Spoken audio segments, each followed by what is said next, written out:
Spécialiste de la bière, comme je vous le disais tout à l'heure dans le sommaire, il en a fait son métier, de sa passion. Il s'agit de Thibaut de Seigne, les dessous de la bière. C'est notre sujet de curiosité aujourd'hui.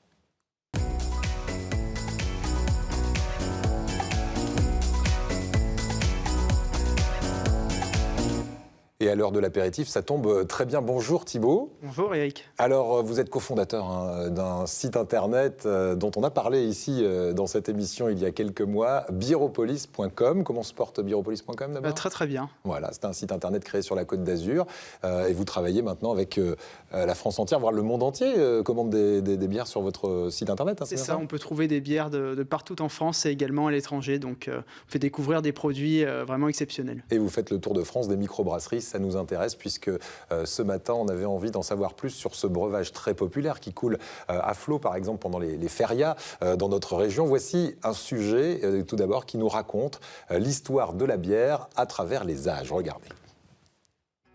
Je vais prendre la ballotine de caille à la truffe sur un lit de légumes oubliés. Et pour l'accompagner ? Votre meilleure bière.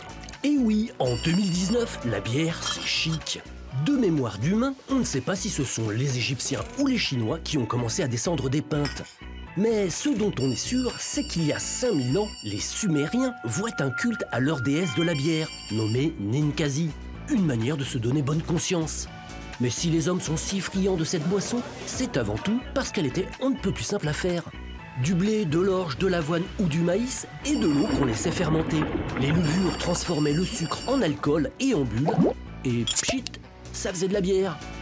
Depuis, on a juste ajouté du houblon à la recette d'origine pour faire de la bière la reine des boissons branchées.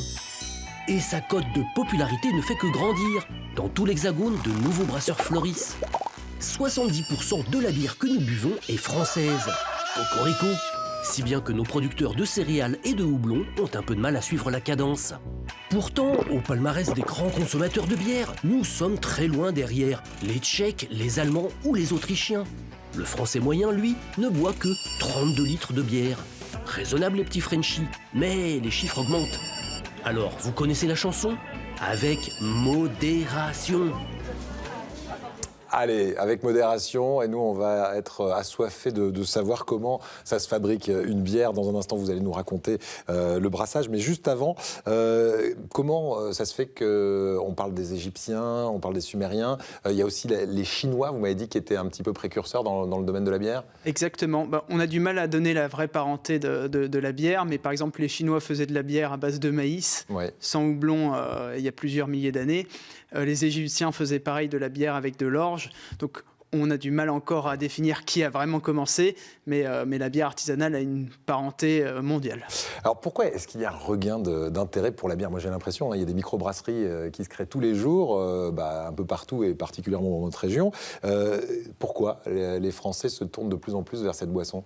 Les gens recherchent des produits plus authentiques, et justement cette idée d'avoir sa petite brasserie de village, ça plaît beaucoup, de découvrir des produits qui sont faits localement, où il y a un terroir, une histoire, des céréales qui sont locales. Les gens recherchent ça. Ouais. Pour la petite anecdote, il y a 10 ans, il n'y avait que 100 brasseurs et aujourd'hui, on en a 1200 en France. Voilà, c'est incroyable, en 10 ans, c'est une véritable explosion quand même. Ah oui, c'est impressionnant. Alors, on verra s'ils arrivent à en vivre, ces brasseurs. D'ailleurs, je vous pose la question tout de suite. Tout le monde peut s'improviser brasseur, on a l'impression aujourd'hui, mais est-ce qu'on arrive à en faire une activité pérenne ? Tout le monde ne peut pas s'improviser brasseur puisqu'il y a des barrières, mais on va dire qu'il y a une facilité aujourd'hui à se tourner vers les métiers du brassage. Le brassage, mode d'emploi, c'est très compliqué de monter sa petite entreprise ?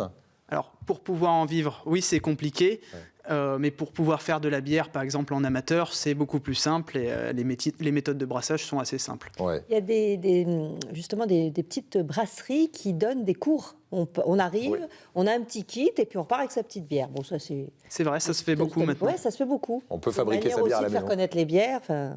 Exactement. Tiens, une question justement d'une téléspectatrice, Sandra dans le Vaucluse, qui vous demande ceci. Écoutez. Bonjour tout le monde, je m'appelle Sandra, j'ai 33 ans, je viens de Rasteau dans le Vaucluse. Je voulais savoir quel houblon utiliser pour une bière artisanale. Question très large. Parce que du houblon, il y en a des sortes très très nombreuses, c'est ça? Alors, il y a des centaines de variétés. Donc, bonjour Sandra. Effectivement, on va choisir ces houblons en fonction de la bière qu'on veut faire. Par exemple, si on veut faire une bière de type Pils, une bière tchèque, on utilisera un houblon qui s'appelle le Saz.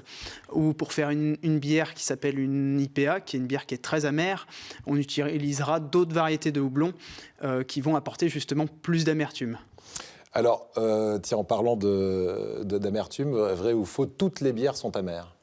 Alors, c'est faux, puisqu'il va y avoir justement des bières, par exemple des blanches qui sont brassées avec un peu de coriandre et d'écorce d'orange, où on va enlever complètement l'amertume. Il y a des bières qui sont brassées avec des houblons qui rapportent un côté fruité, mais qui vont être très peu amérisants. Ouais. Donc, la bière n'est pas une boisson uniquement amère.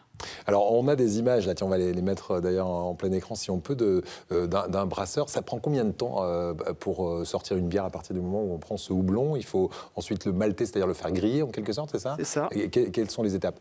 Alors, plusieurs étapes. En fait, on va faire infuser du malt, qui peut être de l'orge, du blé, du maïs par exemple, dans de l'eau. On va faire bouillir ça aux alentours des 70 degrés et on va après rajouter du houblon qui va donner le côté amer de la bière mais qui va aussi la parfumer.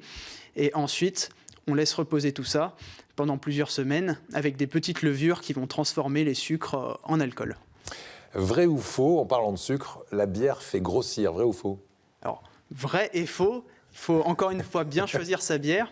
Il y a des bières artisanales où on ne met pas de sucre ajouté, par exemple. Ce sont uniquement les sucres des maltes. Et du coup, c'est des bières qui font beaucoup moins grossir. Ah, un peu quand même. Ouais. Un petit peu quand même, puisqu'il y a quand même toujours de l'alcool. Alors, les bières les plus pauvres en sucre, alors, si on devait aller Voilà, vers celle-là, j'aimerais ce bien serait savoir. lesquelles? Avant l'été, je ne sais pas Oui, comment ça intéresse faire. Virginie. Donc- Et moi aussi, d'ailleurs. Dans les bières les plus pauvres en sucre, on se tournera plutôt vers des bières blondes et blanches qui vont être assez légères, aux alentours des 3-4 degrés. Mais bien sûr, il ne faut pas se tourner vers de l'industriel, puisqu'il y a souvent du sucre ajouté dans les bières industrielles. D'accord. Je vais mener l'enquête sur la région. Est-ce qu'on doit comprendre avec Virginie que plus elles sont sombres, plus elles sont sucrées, ces bières? Puisque vous dites blanches, blondes, moins sucrées que les autres. Alors oui, ça joue dedans, puisque souvent, pas uniquement, mais souvent les bières plus foncées vont avoir des quantités de malt un peu plus importantes. On va rajouter un peu plus de sucre, donc elles vont être un peu plus fortes en alcool. Ouais. Mais il existe aussi des bières brunes qui sont très légères, mais c'est plus rare. Allez, un dernier vrai-faux, on parle d'alcool. Vrai ou faux, la bière sans alcool a le même goût que la bière avec alcool? Alors, faux, mais on s'en rapproche. Il faut savoir que les processus de brassage d'une bière sans alcool sont relativement différents. Il n'y a pas de fermentation avec les levures au même titre, qui peuvent modifier un petit peu le goût de la bière. Donc il y a des brasseries qui aujourd'hui réussissent à faire des choses qui s'en approchent, mais on reste quand même relativement loin d'un résultat d'une bonne bière.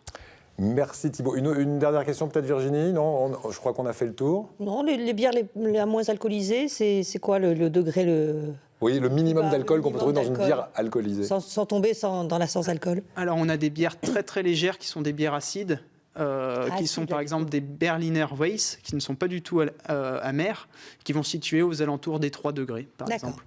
Voilà, et pour en savoir un petit peu plus, biropolis.com, ça c'est votre site internet qui fait le tour donc, de toutes les microbrasseries et de la région et de France entière. Et vous allez même au-delà des frontières maintenant ou pas? Oui. Voilà. Merci Thibaut, vous restez avec nous.